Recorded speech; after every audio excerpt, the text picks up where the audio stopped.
This is Legislative Review on Prairie Public. I'm Dave Thompson. Thanks for tuning in. Our guest this week is the Senate Majority Leader, Senator Rich Wardner of Dickinson. Senator, thank you for being here. And thank you for having me. You are a relatively new Majority Leader. This is your first full session. What has it been like to take over the leadership role? Well, it's been a real honor and a challenge, but I'm very fortunate to have good people around me. And I'm talking about the chairman and the people in the Senate, and our caucus, but also the minority party has done a good job of responding to my leadership. And so at this point, things have gone very well, and I'm very thankful. You said that there were certain challenges, of course, for leadership. Can you talk about those? Well, the challenges are you've got to be in tune to a lot of things. Not only the issues, you got to make sure that the floor session, the bills are scheduled correctly. You got to make sure all those things are going. Plus, many of your people have issues that they bring in, and you've got to take care of them. You also have other staff that helps run our session. It does not get done with the senators or the legislators at all. It takes Sergeant at Arms, the front desk force, our committee clerks who do a wonderful job, and you're responsible for them too. So it's somewhat nuts and bolts in a lot of things. Yes, it's much more diversified than I thought before when I was looking at running for this position. The issues that seem to be emerging in the session as we're a month into it approximately, what do you think are the biggest issues? Well, first of all, water issues are probably at the top of the list, and you might say, well, there's got to be other things that are more important. Well, there are some other things that are probably just as important, but having quality water to our people and to make sure that especially in the western part of the state, that we have the water so these communities can grow and take the impact of the population coming in. But with that being said, we also have the same issue in the eastern part of the state. Fargo's growing, Grand Forks is growing. These communities need good quality water, plus the fact we have some flooding issues that we want to take care of at this time to make sure that these communities aren't flooded. We do not want to happen to any of those communities will happen to Minot. It is much tougher reacting to that after the fact than it is ahead of time. Now, it seems almost like a dichotomy. If you've got flooding issues in the valley, but they're still looking for potable water, drinkable water. That's correct. Right now, today, we're having hearings on, the Red River Valley and the water and the flooding that could happen. Fargo's been very fortunate. They've always beaten the flood back, but if we don't take proactive action, we could end up having a situation like Grand Forks or Minot. Will there be any traction for the Red River Valley Water Supply Project, which, if I remember correctly, is to bring Missouri River water from Lake Sakakawea to the valley? Well, I think at some point there will be. Right now, most of it is just planning and talk. There has not been a real order. It's not out there that this is what we're going to do. The planning, the engineering, and all that type of thing is not done. And of course, one of the holdups that we have in the state of North Dakota is the NAWS, the Northwestern Area Water Supply, which is held up because it's going to cross the Souris River, and we are getting pushback from our neighbors to the north, Canada. And so that one is in court. When that one is finally settled, then I think the one going from the Missouri River, using water from Missouri River to Fargo, will then be able to proceed. But we're putting water from different water basins into another water basin. And still the Western Area Water Supply Project is also going forward. There's a different challenge there. Yeah, the Western Area Water System, the challenges there is the fact that you have independent water, people supplying water for fracking, plus the Western Area Water Supply was a business model. It is is not come under the State Water Commission. It's an independent body. It's a political subdivision in which they borrowed money from the state of North Dakota in order to do this project. They probably couldn't have gotten it done as fast as they did. I mean, in 2 years, they covered a lot of ground. And some may say, well, why isn't that one under the State Water Commission, such as the Southwest Water system? And the reason is it needed to be done quickly. I'm glad we did it. However, they need to get revenue from the oil industry to help pay their bills back. So there's where the problem lies. You've got the independents and you've got WAS competing against each other, and we need to see if we can't find a solution to that. Of course, you've got the water with the WAS and the Southwest Pipeline, which serves Dickinson, if I remember correctly. And in Dickinson's almost representative of what's happening in the oil patch in terms of infrastructure needs. Well, it is. It's hard to believe that when we got Southwest Water in Dickinson, everybody was happy. The pipe sizes were big enough, but now Dickinson is growing. And so we're going to experience a shortage of water. In other words, we're not going to be able to develop some areas around Dickinson because we won't be able to supply them with water. So I understand the needs up there around Williston. If they don't have water, they can't grow and meet the needs of that growing population. Yet they're almost forced to grow because of the people moving in. If you don't, then you have man camps and you have people living in tents. So, they don't have the infrastructure ready yet to handle the growth. Well, that's correct, Dave. And tents, they'll pull any kind of an RV and park it any place. There's people in this country that are looking for a job. They want to work, and they know that there are jobs up here in North Dakota. And so sometimes they come without checking to see to it that they have a job and they have a place where they can park their RV or a place to stay.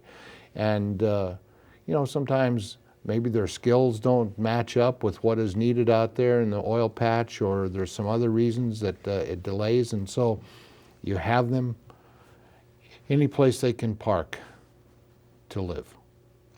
Since we brought up infrastructure, one of the things that is on a fast track is to get money to the Department of Transportation so we can get going on roads and fixing roads and building bridges, et cetera.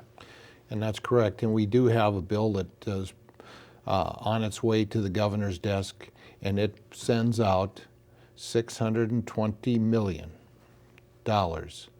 for state roads. And most of it will be going to the western part of the state so we can get those roads taken care of and upgraded.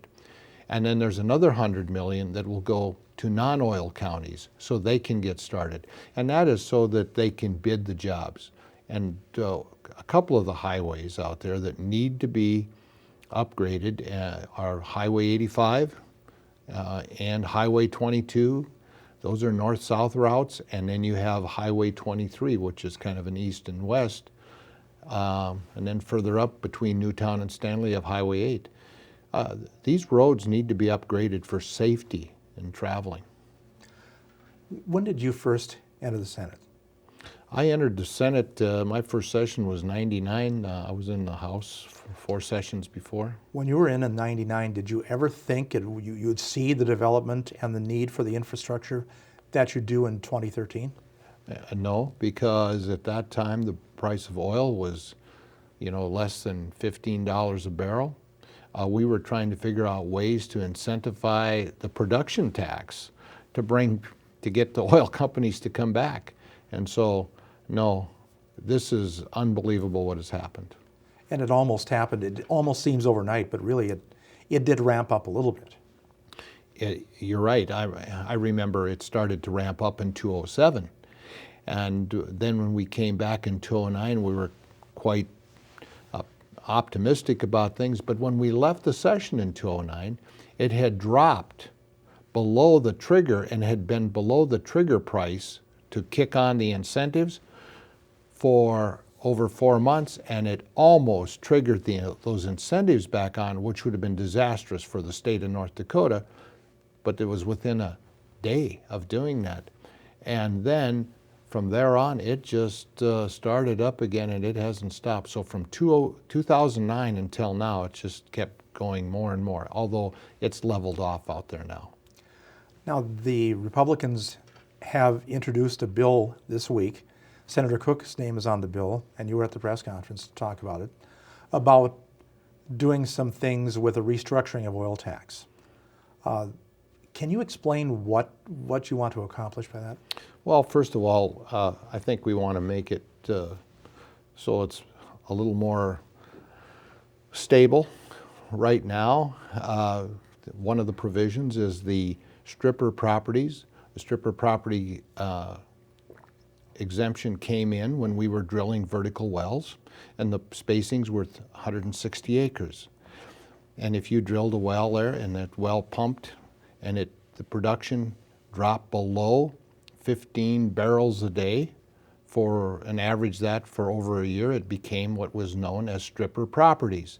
If you put a second well on that same spacing, it also was stripper well, because it didn't produce very much either, because it was in the same pool. Well, we have a whole new ball game now. We're talking about 2 section spacings. We're talking about drilling horizontals in the shale. So if you allow a well that is 10,000 feet deep and then it goes 2 miles out, you let that become a stripper, and then all the other ones would get stripper well properties in there and get that status, and they wouldn't have to pay the 6.5% extraction tax. That's what you get. When you're a stripper well, you only have to pay the 5% production tax, not the 6.5% extraction. Well, those wells in that shale in those 2 section spacings, they're going to come in at 1,500 barrels a day when they come in, and we'd only be getting the tax on the 5%. So that is being corrected in Senator Cook's bill. So that's one thing. Also, we have the holiday, and that's a loophole that got in there. And then we also have these incentives that we put in place during the late 80s and the 90s just to get people to drill. And one of them is a 24-month tax holiday on the extraction tax. Well, in the wells that we have now out there in the Bakken and the Three Forks, the major production is during the first 2 years. And so if that trigger, that incentive trigger ever kicks and the price of oil gets low enough, we would end up losing that revenue. So that is being taken out. That exemption won't be there anymore. Those are gone. And in place of those things that we corrected, the price or the tax on oil was dropped 2%. And it was the extraction tax. So there's a 5% production tax. The extraction tax is 6.5. This would drop it to 4.5. But the tax reduction doesn't take place until 2016 in December. I know that the Democrats held a press conference this week, and they finally reacted to it, and their concern is dropping it by 2%, dropping that extraction tax by 2%. Well, to start out with, in the short run, we're going to end up with more revenue. In the long run, I think it's going to become a fair, and it's going to be something that we can rely on. It's reliable. We don't ever have to worry about the price of oil going down and triggering these incentives. That's what we're getting for that. So when you project past December 31st of 2016, you can speculate that the triggers will never go off. Yes, we would lose some revenue. We also can speculate that they could go off and we would lose revenue. And so I think that the industry knows what the tax rate is. They're going to come in and they'll make their business plans accordingly, and the state can plan accordingly. So what you're saying is it's an extra, we'll call it an incentive for lack of a better term, for the industry to stay, because Senator Cook was very adamant at the press conference when he said that he had moved to North Dakota because of the industry, the boom in the early 80s, and the bottom fell out of oil prices, and he had to lay a bunch of people off in Williston. Well, believe it or not, I know people will say, well, there's so much activity out there, we could use a little less. There are some oil companies that are taking a look at the Eagle Ford play in Texas. It's not as deep, it's a shale, and it doesn't cost as much. Drilling in the Bakken and the Three Forks, remember, they got to go 10,000 feet down, they go 2 to 3 miles out, it costs money. And so the cost of drilling has gone up. There are other places where there are shale plays that some of them are starting to look around and say, we've drilled out our leases here, we'll move someplace else. Yet there are still some companies who seem to be committed to North Dakota. Yes, there are. We do have some companies that are very loyal, and they're going to be here anyway. So there will always be drilling, and I don't want anybody to think that, oh, they're all going to leave. No, they're not. But I'm just saying that the amount of drilling and activity may go down. But remember, we like it because it drives the sales taxes. You know, when you take a look at the revenue in the state of North Dakota, sure, there's the oil taxes, but the general fund, ending fund balance grew and grew and grew because of the sales tax from the economic activity in the state. Oil wasn't the only thing, but it was a big player. It's kind of interesting you brought up sales tax because there seem to be a number of bills dealing with sales tax relief, property tax relief, income tax relief, and corporate tax relief. And this is probably unprecedented in North Dakota history where you've got so many bills dealing with relief. Well, as you know, and you've been up there a long time too, I don't know what to say about this session. We've got a little of everything. It seems like everybody has an idea to try to relieve taxes. And I will just say property taxes needs to be dealt with, and we are looking for a solution. And you know what our biggest problem is? Everybody has a different definition of what property tax reform is. And so we are working at it. I don't know if it's going to be in some of the bills that are out there, but we'll find a solution. That being said, the bigger question is how do you make this all work? I suppose that's the real $64 million question. How do you make it all work? You spend a lot of time communicating. You got to communicate with the industry, with the business world. We in the Senate have to communicate with the people in the House, and we have to communicate with the governor's office, and we have to communicate with the minority party. And how is that going? Well, it's going very well, and we treat the minority party with respect, and the respect they deserve, because they are a critical and important part of the process, and they treat us with respect. So your relationship with Senator Schneider is pretty good. Yes, Senator Schneider and I get along very well.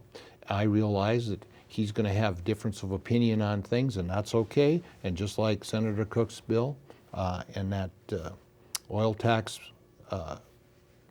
issue that we're dealing with, they're going to look at it a lot different than we do. So we talked about taxes, oil tax bill, other tax relief, property tax, and that there's still some discussion about that. Do you see any reduction in sales taxes at this point? You know, there's been a couple of bills. One as far as taking off of clothing, be like Minnesota. But I really don't because everybody seems to think that that's a fair tax because everybody has to pay it, even though it may be kind of regressive in some ways, but everybody has some skin in the game. Everybody, helps contribute in that one. And so I don't see anything really coming out of sales tax reduction at this point. Well, how about the income tax? Close to what the governor proposed, or is it too early to say yet? It's probably a little bit early, but I would think that it'll be what the governor proposed, maybe a little bit more. It just depends on how things go in the process. There is a bill in the House that would go further than what the governor did. But keep in mind, I believe it's on February 12th, we will get the new projections, and that will dictate a little bit if there will be any major changes from what the governor has as far as more reductions. Do you have any insight or any feelings about what that February 12th forecast might look like? Well, I think I'm going to be optimistic. I think it's going to be better than what we're estimating for the ending fund balance now. I really do. Do I think it's going to be huge? No. But I think it's going to be a better forecast than what has been projected at this point for the end. So once that forecast is out, you know what kind of revenue you can play with, for lack of a better term. Then you can make decisions about taxes. That is correct. And About corporate income taxes, the governor proposed a $25 million reduction. How is that going over in your caucus? well, of course, that's one of the things that our caucus likes. We think that we need to take care of business. We want businesses to come to the state. We feel that the more businesses you have here, the more people that come to work in those corporations, creating jobs, and then those people are going to go out and pay income tax, and they're going to buy goods and goods, and so they're going to be paying sales tax. The knock on it is that people always use the Walmart example. Walmart will get a break, and Walmart has really no roots in North Dakota.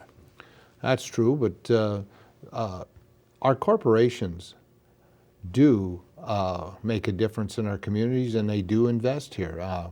You know, even though I know they always use Walmart, but there are a lot of corporations that once they get here, if the tax climate is right, they grow and they invest in the state. There are a lot of issues on the table. Is there something that we probably have not focused too much attention but may need to in the next few weeks? A hidden issue perhaps? Well, I don't know if it's a hidden issue, but higher ed is always a topic for discussion around the coffee tables and the local cafes in the state of North Dakota. And, you know, we're looking at putting a new building up for the medical school at UND, and there's 3 different scenarios, so we'll be probably debating whether or not we're going to go with the high-priced or the middle of the road or the lower-priced one. There are some other building capital construction projects in higher ed. I think they'll all be scrutinized and could end up being, you know, one of those issues that crops up that we hadn't thought about. Back in the day, and I'm sure you remember this, they used to have the building bills, and they used to call it a Christmas tree bill. This has not happened for a while, but you do have a number of buildings that are in the budget. Yes, we do. This time there's more buildings than I thought in the budget, but they all have a reason, and we need to make sure we take care of our institutions.